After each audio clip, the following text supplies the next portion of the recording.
Well, I guided on the water for well over a decade, thousands of clients, and in all that time I watched men show up to hard things in every possible way. Some were ready, some weren't, and the ones who weren't always had the same thing in common. And I didn't realize until recently I was one of them. This is the first story. The Man Who Showed Up Wrong, a Guide to Fit story. I spent over a decade as a professional guide, guiding on the Columbia River, the Pacific Ocean, chasing salmon, steelhead, sturgeon, walleye, sturgeon the size of my truck, thousands of clients over the years. And in all that time, the river taught me one thing above everything else: it doesn't lie. You can fake it at work, you can fake it at home, you can fake it at the gym for about 10 minutes. But you put a man on moving water in real weather with a rod in his hand and something pulling on the other end, and you find out exactly who he is every time. I want to start sharing some of these stories because I think a lot of them matter more now than they did on the water, especially for men in their 40s who are trying to figure out what they're actually made of. This is the first one. If you've ever been in this lower Columbia River in August, Pacific Ocean, it's not a lake, it's not a calm morning on a mountain stream. The Columbia at the mouth is wide, it's cold, and it's influenced by the ocean. And in August, that means fog, wind, and temperatures that have nothing to do with what it feels like 30 miles inland. I had a trip that morning, 3 guys, a work trip, one of those deals where a company sends a small group of guys as a thank you. Those trips are usually pretty good. People are in good mood. Nobody had to pay out of pocket. They're just there to have a fun day. 2 of the guys showed up on time, good energy, ready to go. Then a third one arrived. And I want you to understand this kind of morning. When you're on the lower Columbia in August, near the ocean, you're not dealing with inland weather. You're dealing with marine layer. The fog doesn't burn off by 9 like it does inland. It sits on the water some days all day. The wind comes off the Pacific and it doesn't care what month it is. I've seen grown men who thought they were tough last about an hour before they huddled in the corner of the boat just trying to survive the day. Preparation on a trip like this isn't optional. It's just respect. Respect for the water, respect for the people around you, and honestly, respect for yourself. Flip-flop shorts and a t-shirt. I want you to picture this. It's maybe 55 degrees, fog so thick you can taste it. We're going to be on the boat the better part of the day, and this man walks up in flip-flops. Now, I've been doing this long enough that I can read a client in about 30 seconds, and before he opened his mouth, I already knew. Then he opened his mouth. I hate these trips. That was his hello. Not a good morning. Not a how's it going. I hate these trips. He tells me he never caught a fish on a guided trip, that it's always a bad experience, that he doesn't even really want to be here. Now keep in mind it's a free trip.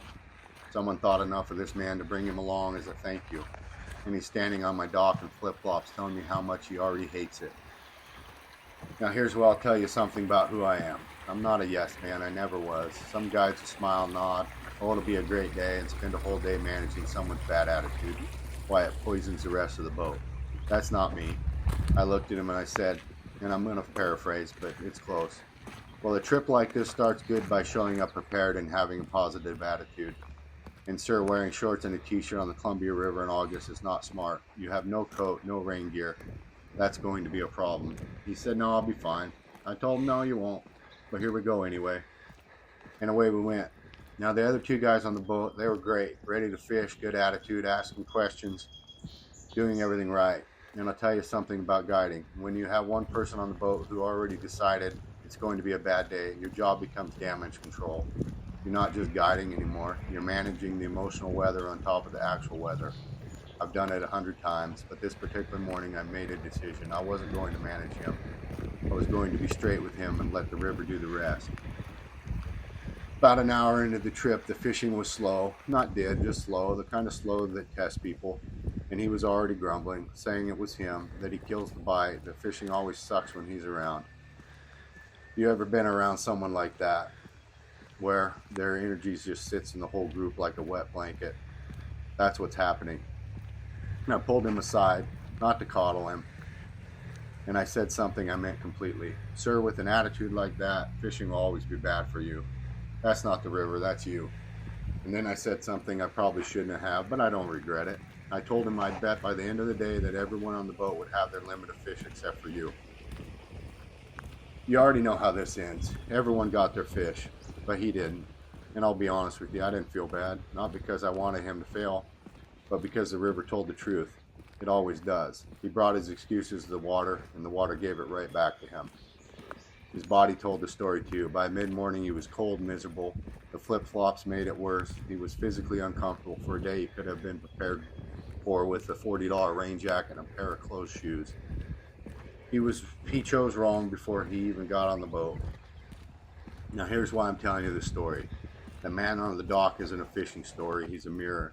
I see him everywhere, and honestly, I've been him. The guy who shows up to something important, underprepared, already in his head about why it won't work. The guy who decided the outcome before the first cast, whose attitude is actually the anchor, not the weather, not the fish, not the guide.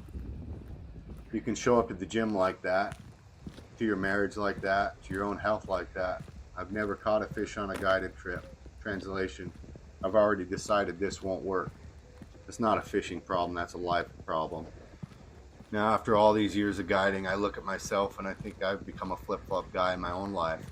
Not on the water, I was always prepared on the water, but in my own health, in my habits, in the way I was just showing up for myself. I had decided somewhere along the way that it wasn't going to work, that I was too old, too far gone, too busy, that the effort wasn't worth it because the result wasn't coming anyway. Does that sound familiar?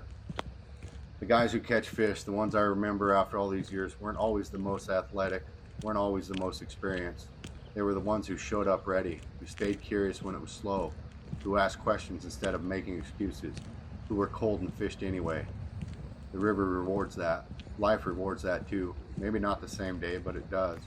If you're rebuilding something right now, your health, your identity, whatever it is, the question isn't whether the conditions are perfect. The question is, are you going to show up in flip-flops? Leave a comment. Tell me which guy you've been, the prepared one with the flip-flop guy. I've been both. I'll tell you the difference it made. If this story hit something for you, subscribe, because it's just the first one. After all these years of guiding, stories from the water, from the mountains, from standing next to men in moments they didn't know were defining them, every week I'm going to bring you one. Not fitness tips, not motivation quotes, just real stories about what men look like when things get hard, and what separates the ones who make it from the ones who don't. If you're rebuilding something right now, your health, your body, your identity, these stories are for you. Subscribe so you don't miss the next one.